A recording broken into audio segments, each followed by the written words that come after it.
So I thought I'd share with you my 2013 economic outlook. If you remember last year, I said that our industry was built for markets just like these. And we started out my 2012 commentary by saying that most of your clients think that, inflation is coming. The media says inflation is coming, and people are buying their gold and their silver and their guns and their bullets and their water and their toothpaste and their toilet paper, and they all got a plot of land somewhere. So let's take a look at what's changed. What's different from last year? Well, the fact is we've still printed a lot of money. In fact, a month or two ago, Ben Bernanke plugged the machine back in and he broke the off switch. So now we have QE instead of QE3, it's QE forever, QE infinity, and we have printed so much money. And if you remember, what happens to the value of a dollar every time you print another dollar? The value goes down. Well, if the value goes down, what happens when you go to buy something? You need more dollars. That's called inflation. And so most people understand that when you print money, it causes inflation.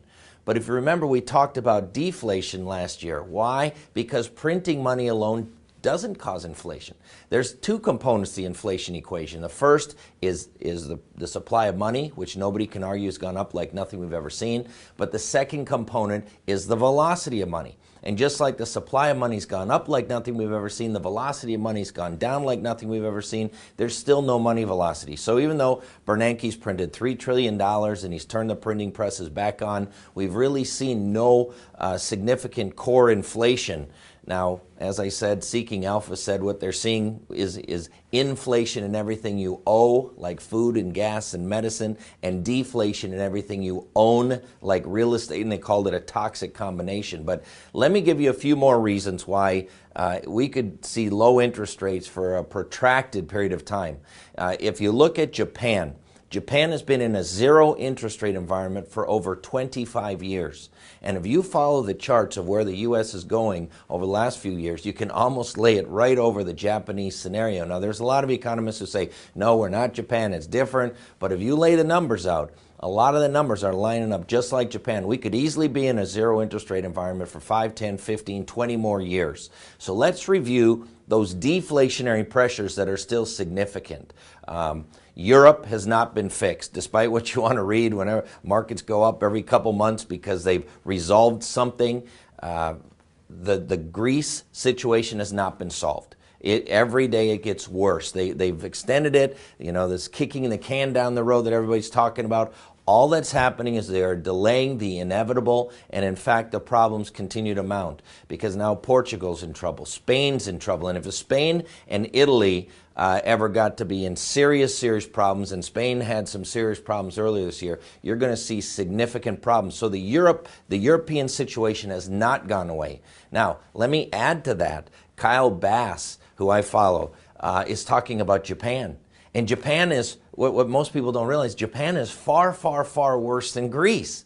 Now, the reason nobody ever pays attention to it is because only 7% of the Japanese debt is owned by external forces. 93% of their debt is owned by Japanese people, but the debt is so overwhelming that Kyle Bass says they are now in the checkmate phase of it, and they've elected some new leaders over there who now want to try to stimulate some inflation. And he says they don't know what they asked for, because if they got the type of inflation that they're looking for, they would detonate the debt bomb. So keep your eyes on Japan, that in the next 12 months something could happen in that Japanese market. China, everybody thinks China's fine. In fact, China has an incredible, they're an authoritarian capitalistic government that they can do all the right moves.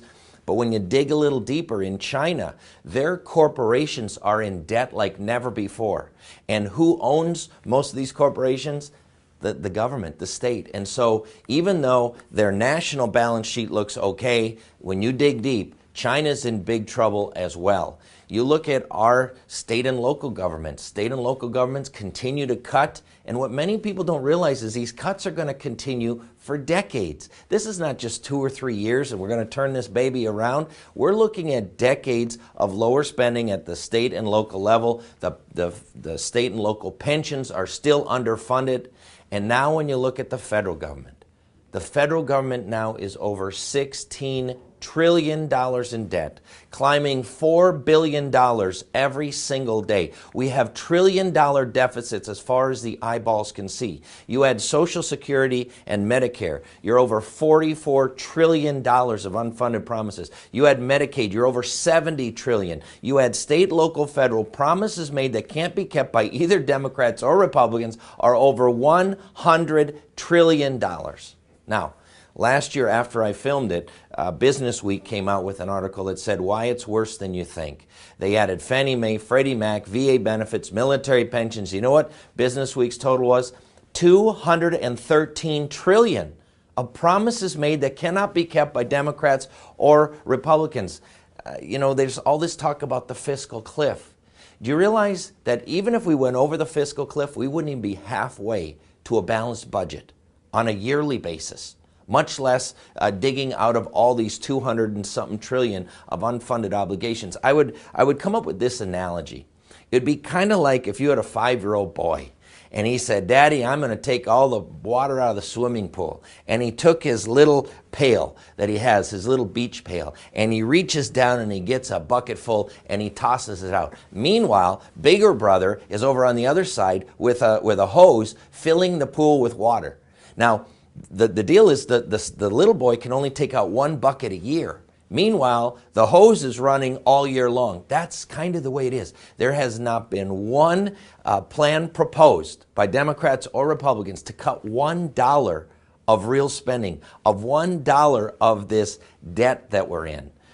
We have significant problems. This deleveraging at the federal level, when it ever takes over, and at some point, math says it's got to take over. So either the Republicans and Democrats come together to solve this, or the market will solve it, like they're solving it in Greece, which will not be a happy thing. Then there's all this other debt. There's all the mortgages that are still being foreclosed and short sold. There's 25 to 45 trillion of debt that still has to be delevered. And this deleveraging is highly, highly deflationary. The debt and deficit remains out of control. And so there's massive deleveraging that's going to go on at the state, local, federal level, at the personal level, at the mortgage level, and all of this is highly deflationary. Now, there is some good news. Consumer confidence is up. Housing has hopefully bottomed and has started to rise. Now, here's a point. Schiller has not called the bottom on the housing market yet, but most economists think that the housing market has started to bottom. The concern is if we don't pull out of this, if we did get a double dip or something like that, that housing would go right over the edge with it. Housing starts have picked up. That's a positive because housing can be a big contributor to GDP, and in the past it's contributed many percent towards our GDP, and recently there's been almost no contribution from housing, so all of that's welcomed. Home vacancies are down, but some of that's kind of a myth because as people are buying these houses to then rent them, if they're still not occupied, they don't show up as vacant, and so home vacancies are still at a deflationary level. Underemployment remains at levels we haven't seen since the Great Depression, very deflationary. And then the fact that baby boomers are now past their peak spending years. You know, if you ever study Harry Dent's work, Harry Dent says demography is destiny, and he can basically take, you know, any age group, add 46 years to when they were born, and that's about when the peak spending occurs. And you've seen multiple other articles now. Many other economists are talking about this spending cliff that seniors are not going to be spending like they did when they were baby boomers in the past. And this is going to have a huge deflationary impact on the economy as well. What I thought I'd do this year is just go through a couple different economists and what are they seeing. You know, you probably saw those commercials for End of America last year or Critical Warning number 6. Well, Porter Stansberry is the guy behind those End of America, and a guy by the name of Michael Lombardi is behind the Critical Warning number 6.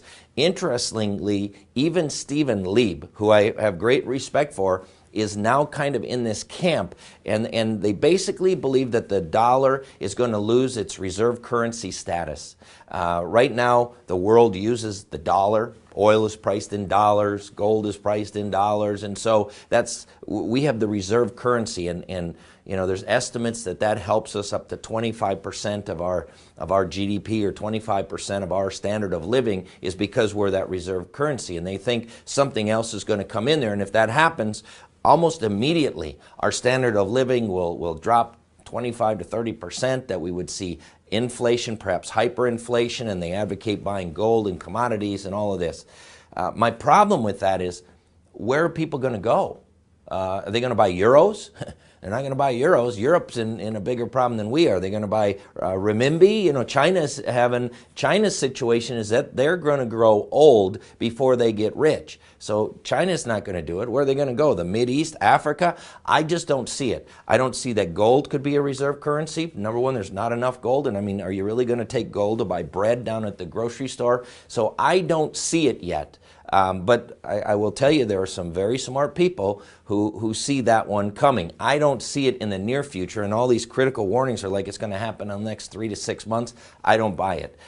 Then you got Nouriel Roubini, you got Peter Schiff, you got Harry Dent, you got Jim Rogers. Now, these guys don't all see eye to eye, but right now they kind of do. They all see an economic perfect storm that's going to happen in 2013 or 2014, that this debt bomb, this global debt bomb, something is going to detonate it, and that it's going to be bad, and that the markets could crash. Harry Dent says everything could go down, just like in 2008. There was no diversification. Everything went down, and they see that potential. Then you got Warren Buffett, and Warren Buffett says, oh, everything's pretty much fine. Stick with stocks for the long haul. You don't want to own gold. Gold does nothing. You buy an ounce of gold, and in 100 years, all you got is an ounce of gold. And it didn't do anything, and the price of gold is whatever anybody else says it's going to be. He says you should put your money into productive things, put it into stocks, put it into farmland, that in 100 years you would have produced all these crops and all this revenue, and you'd still have the 100 acres of land. Jeremy Grantham just issued his most depressing outlook ever. Says that we're going to be locked into about 1% GDP growth forever. That's what he says, forever. And there was another thing that just popped up on Investment Newsnet today that backed that up, that the demographics of America is bad, that productivity is going to go down. And so there's a lot of gloominess out there. As I mentioned, Kyle Bass thinks that Japan is going to be an issue this year. So what can we draw from all these opinions? Well, here's what I would say. In doing my research for this video, I was amazed at how bad things are all around the world. And my conclusion is that the United States is still the cleanest shirt in the dirty laundry. And that's about the best way I can describe it. We printed all this money, but the dollar's actually gone up. Why? Because Europe's printing money, because China's printing money, because they've got bigger problems than we do. And so keep your eye on what's going on around there. And so I come back to that the United States is probably the best place in the world right now. And that if you look at the United States, the life insurance industry is positioned better than any other industry. You go back to the Great Depression, it was the life insurance industry that pulled us through the Great Depression. And so, this low interest rate environment is having a big problem on life insurance companies. I said, a 1% interest rate environment to a life insurance company is very similar to somebody, slicing your arm and leaving you in the street kind of bleeding to death. It's going to be a long, slow, painful death. And that's kind of what insurance companies are going through right now in this 1% interest rate environment. They've guaranteed 3 and 4% in some of their contracts, and they invest to get a spread. But here's the deal. Life insurance companies are very resilient. They've got some of the best investment people in the world that run the investment books of insurance companies. They're going to find ways to diversify that portfolio. You're going to see products where features and benefits are trimmed, cut, maybe compensation cut on some of these programs. But here's the deal. We're still the only ones that can prevent somebody from running out of money if they live too long, or bring the right amount of money if somebody dies too soon. And so it kind of ties into this whole retirement alpha that I've been talking about.